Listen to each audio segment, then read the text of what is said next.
Let's talk about one of the best remedies to act as an antihistamine. Now, histamine is involved in the immune reaction. It's the thing that produces a lot of the symptoms that are related to an allergy. The problem is that sometimes the body over-responds or inappropriately responds to a potential allergen, and you get a series of very uncomfortable symptoms, whether it's hay fever, runny nose, itchy eyes, well, itchy anywhere in the body, flushing response, dermatitis, that's inflammation of your skin, photosensitivity, that's sensitivity to the sun, sneezing, fatigue, and even wheezing because of the constriction of your bronchial tubes.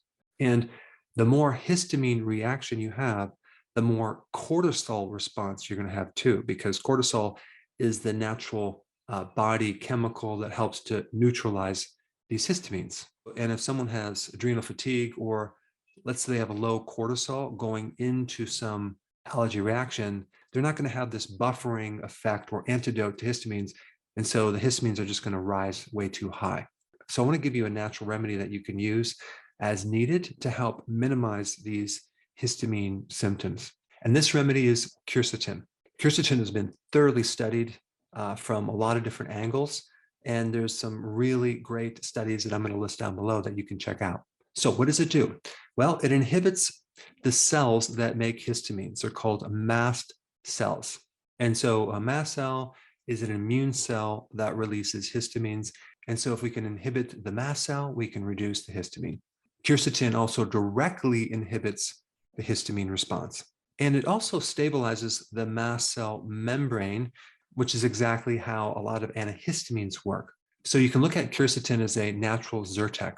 It will reduce mucus and inflammation as well. Now, there's several ways we get this natural plant compound. Okay, you can eat foods high in quercetin, which would be the red onion, especially the outer part close to the root.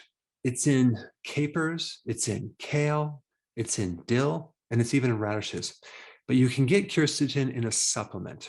And I would recommend taking it in quantities between 400 and 600 milligrams, depending on your size.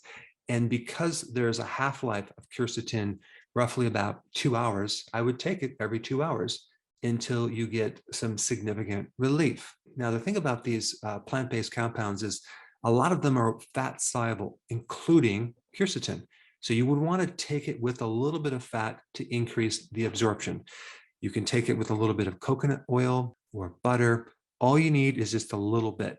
Now, to increase the bioavailability even more, maybe you can get quercetin with bromelain, which is another compound that can help you absorb quercetin. Now, this is a very effective remedy, but I'm not saying it's going to work 100% of the time or it's going to be 100% effective. So I'm going to give you several other things that you can take that will enhance this effect, okay? And vitamin D is at the top of the list, okay? And I would take no less than 20,000 IUs of vitamin D per day. I would also recommend taking zinc, okay? I would take about 50 milligrams of zinc. And the last remedy that I really like recommending would be nettle root, okay? This is a great anti-inflammatory. It's great for allergies. It's great for inflammation. So depending on the severity of your problem, maybe you want to stick just with quercetin or add some of these additional things to really create a more potent effect.